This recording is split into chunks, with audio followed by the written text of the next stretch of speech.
మంట పెట్టాలంటే అగ్గే అవసరం లేదు, మాటలతోని కూడా మంటలు పెట్టొచ్చు. ఇంకా చెప్పాలంటే అగ్గితోని పెట్టే మంటలు జల్దిగానే ఆరిపోతాయి గాని మాటలతోని పెట్టే మంటలు అంత జల్దిగా ఆరిపోవు.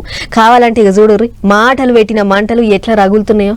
సినిమాల యాక్టర్ శివాజీ మాట్లాడిన ముచ్చట్ల మీద మంగళవారం నాడు పొట్టు నడిచింది పంచాది.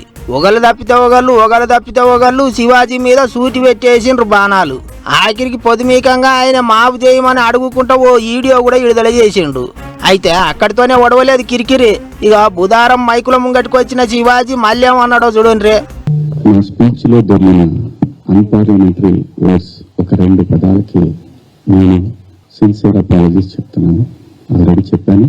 మరీ ముఖ్యంగా ఈ అపాలజీస్ నేను చెప్పాల్సిన వ్యక్తులు ఎవరంటే ఆ రోజు ఆ స్టేజీ మీద ఉన్న నా తోటి నటీనట్లకు ఆడబిడ్డలకు చెప్పాలి. ఫస్ట్ ఆ పదాలు దొరకకూడదు.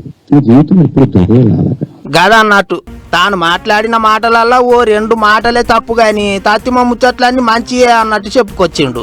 ఆడోళ్ళ గౌరవం తగ్గొద్దు, ఇంగింత పెరగాలి అన్నట్టే తాను మాట్లాడిండట. దీనికే మహిళా కమిషన్ దాకా పోయినరా అన్నట్టు మాట్లాడిండు. అంతేకాదు తాను మాపు చేయమని అడిగింది తప్పుగా మాట్లాడిన 2 మాటలకే తప్ప వేరే ముచ్చట్లకు కాదన్నట్టు కూడా చెప్పిండు. నేను ఇచ్చిన స్టేట్మెంట్ మాత్రం కట్టుకోవడం, దాంట్లో ఎవరికి భయపడేది లేదు. ఆ 2 పదాలు మాత్రం unparliamentary. From my soul I regret.